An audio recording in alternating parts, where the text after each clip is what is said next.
নমস্কার বন্ধুরা, welcome to Gurukul study centre.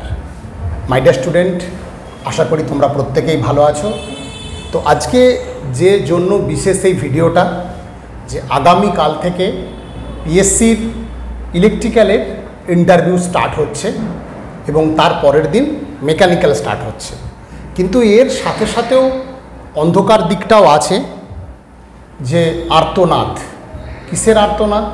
আজ 1 বছর অতিক্রান্ত, 30/7/2023, আজকে 30/7/2024, অর্থাৎ 1 বছর হয়ে গেল, এখনও কিন্তু সিভিলের রিটেন রেজাল্টটাই বেরোলো না।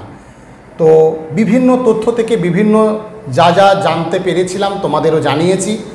তো সেটা এখন দেখার যে কতদিন পরে ওই রেজাল্ট বেরোচ্ছে। তো যাক, ওই প্রসঙ্গে পরে আসবো আবার।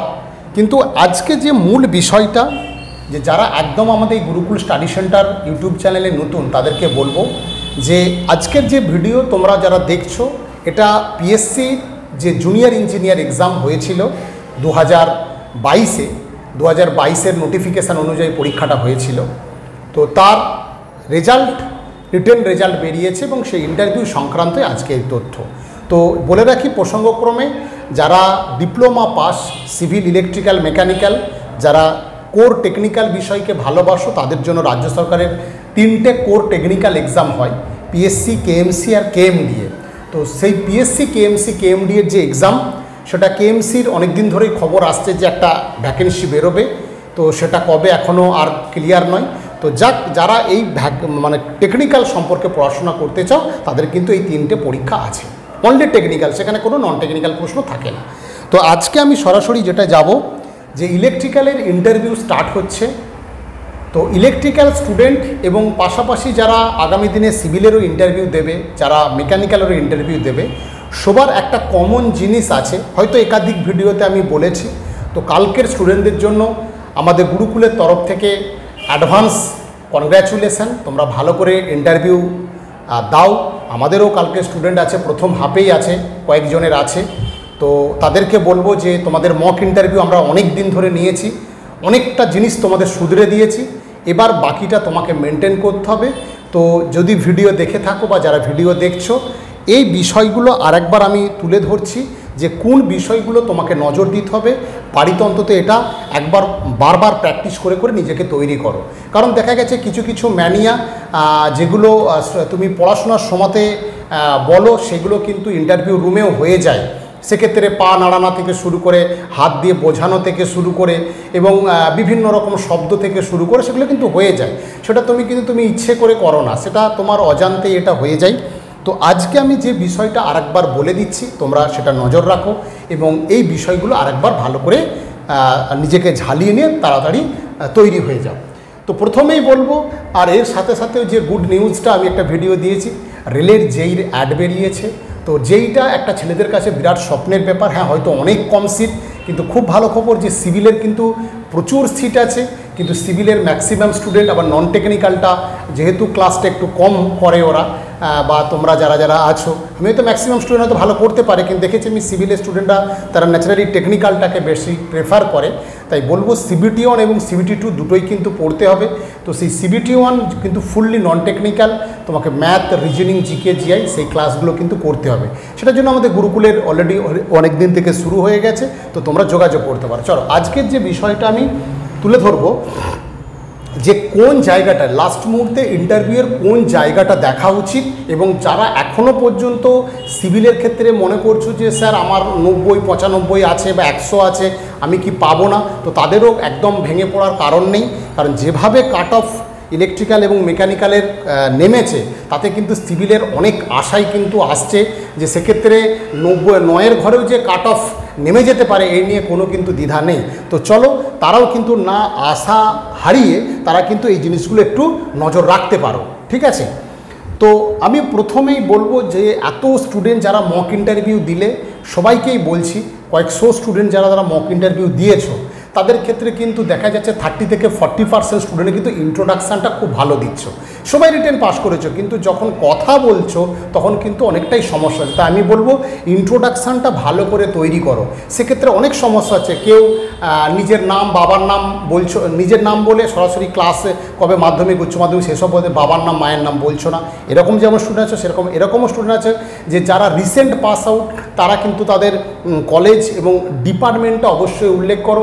তোমরা অনেকে ইন্টারভিউ দিতে বলছো, তোমরা ভাবছো যে ইলেকট্রিক্যাল ইঞ্জিনিয়ারিং করেছো বা কেউ মেকানিক্যাল করেছো, তোমরা কিন্তু নিজেদের সেটা বলছো না কেন, ওটা তোমরা ইন্টারভিউ রুমে কিন্তু অবশ্যই বলবে যে I am BTech pass out বা বিটেক বা ডিপ্লোমা যাই হোক, সেটা তুমি কিন্তু তোমার কোর্সটা বা স্ট্রিমটা কিন্তু অবশ্যই বলবে যে মেকানিক্যাল ইঞ্জিনিয়ার বা ইলেকট্রিক্যাল ইঞ্জিনিয়ার, ঠিক আছে, এটা কিন্তু মাথায় অবশ্যই রাখো।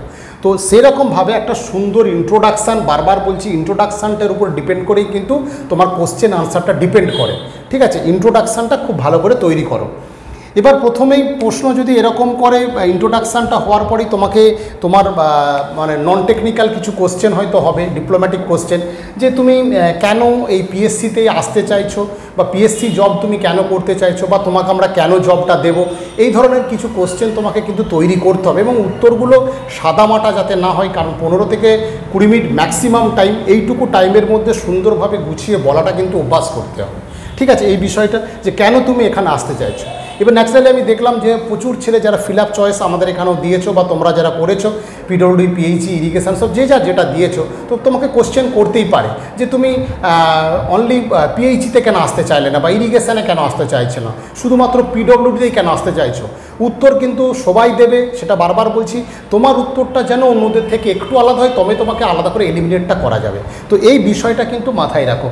তারপরে তোমাকে প্রশ্ন করতে পারে টেকনিক্যাল থেকে, হ্যাঁ এটা নিয়ে কোনো দ্বিমত নেই, পিএসসিতে কিন্তু দুটো জিনিস হয়, কিছু কিছু স্টুডেন্ট দেখা গেছে যে তাদেরকে টেকনিক্যাল কোশ্চেন একটা করেছে এবং খুব একটা সহজ কোশ্চেন, কিন্তু নন টেকনিক্যাল কোশ্চেন 8-10টা করেছে।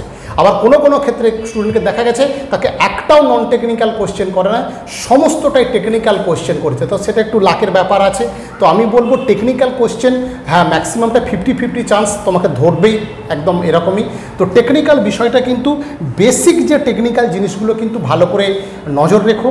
আর একটা বলবো, যারা 4 বছর 5 বছর যেহেতু পর বা 5.5 বছর পরে পরীক্ষার অ্যাড বেরিয়েছে, তো অনেক স্টুডেন্টই কিন্তু অনেক দিন আগের পাস আউট, তো এতদিন তুমি কি করছিলে উত্তরটা কিন্তু তোমাকেই তোমার মতো করে সুন্দর করে সাজাতে হবে, যেটা ওনাদের কাছে উপস্থাপনা করলে মনে হয় না ঠিকঠাক আছে বিষয়টা। তুমি টেকনিক্যাল স্টুডেন্ট কোনো কাজের সাথে যুক্ত না, বা টেকনিক্যাল স্টুডেন্ট শুধু বাড়িতে বসে পড়ছো, তো এইগুলোকে একটু অন্যরকমভাবে বলার চেষ্টা করো। মাই ডিয়ার স্টুডেন্ট, ভীষণ একটা ভালো সুযোগ আছে 1:2 এবং তার থেকেও কিছু কম কাট অফ, কম রেশিও হয়ে যাবে, কারণ কিছু স্টুডেন্ট আছে তারা কিন্তু অলরেডি চাকরি করছে, তারা কিন্তু আসবে না। তো এই হিসেবে আমি বলবো এটা কিন্তু একটা বিগ অপরচুনিটি, যারা কিন্তু ভালো রকম প্রস্তুতি নিয়েছো, নম্বর যাদের একটু বেশি আছে অন্তত, তারা কিন্তু আরও ভালো জায়গায় আছো এটা। আর অবশ্যই লাস্টে বলবো, তোমার বলার মধ্যে, তোমার কথাবার্তার মধ্যে, তোমার আচরণের মধ্যে, তোমার চলাফেরার মধ্যে একটা পোলাইটনেস ভাব অন্তত রেখো এবং একটু স্মার্ট দেখো, ওভার স্মার্টও না এবং একদম লোয়ার না, একটু স্মার্ট দেখানোর চেষ্টা করো। তো এই বিষয়গুলো কিন্তু অনুধাবন করে কালকের ইন্টারভিউ যাও, বেস্ট অফ লাক, আশা করি প্রত্যেকের ভালো হবে, বাবা মার মুখ উজ্জ্বল করবে এবং পাশাপাশি তোমার কিন্তু এটা একটা বিশাল মাইল ফলকে দাঁড়াবে। আর লাস্ট যে টিপসটা বারবার বলছি, পিএসসির ভবনে ঢোকা থেকে যেখানে তুমি ইন্টারভিউ রুমে বসবে, যেখানে তোমাকে বসতে দেবে, পাশে দেখবে বসতে দিচ্ছে, সেখানে বসা থেকে এবং ইন্টারভিউ রুমে যখন যাবে ঢুকবে, আশপাশটা কিন্তু একটু ভালো করে নজর করে নেবে, যেন চারিদিকটা একটু ওয়াকিবহল থাকো।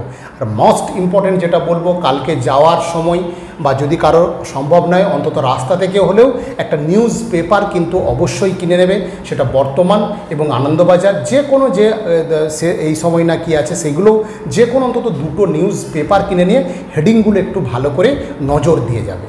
ঠিক আছে, আজকে এই পর্যন্তই। প্রত্যেকে ভালো থেকো, সুন্দর করে ইন্টারভিউ দাও। ইন্টারভিউ আপডেট নিয়ে কিন্তু পরপর আমি এখন ভিডিও দেবো, যেসব স্টুডেন্টরা দেবে ইন্টারভিউ, তো কী ধরনের কোশ্চেন করলো সেই সংক্রান্ত কিন্তু ভিডিও আমি পরপর দেবো। তো যারা একদম নতুন, এখনও বলবো ভিডিওটা শেয়ার করে দাও তোমার বন্ধুদের মধ্যে ইন্টারভিউ আপডেট জানার জন্য, এবং তোমরা কিন্তু পরপর এই ভিডিওটা দেখো, এবং যারা নতুন তারা কিন্তু চ্যানেলটা সাবস্ক্রাইব করে নাও। ঠিক আছে, প্রত্যেকে ভালো থেকে এবং সুন্দর করে প্রিপারেশনটা শুরু করে দাও।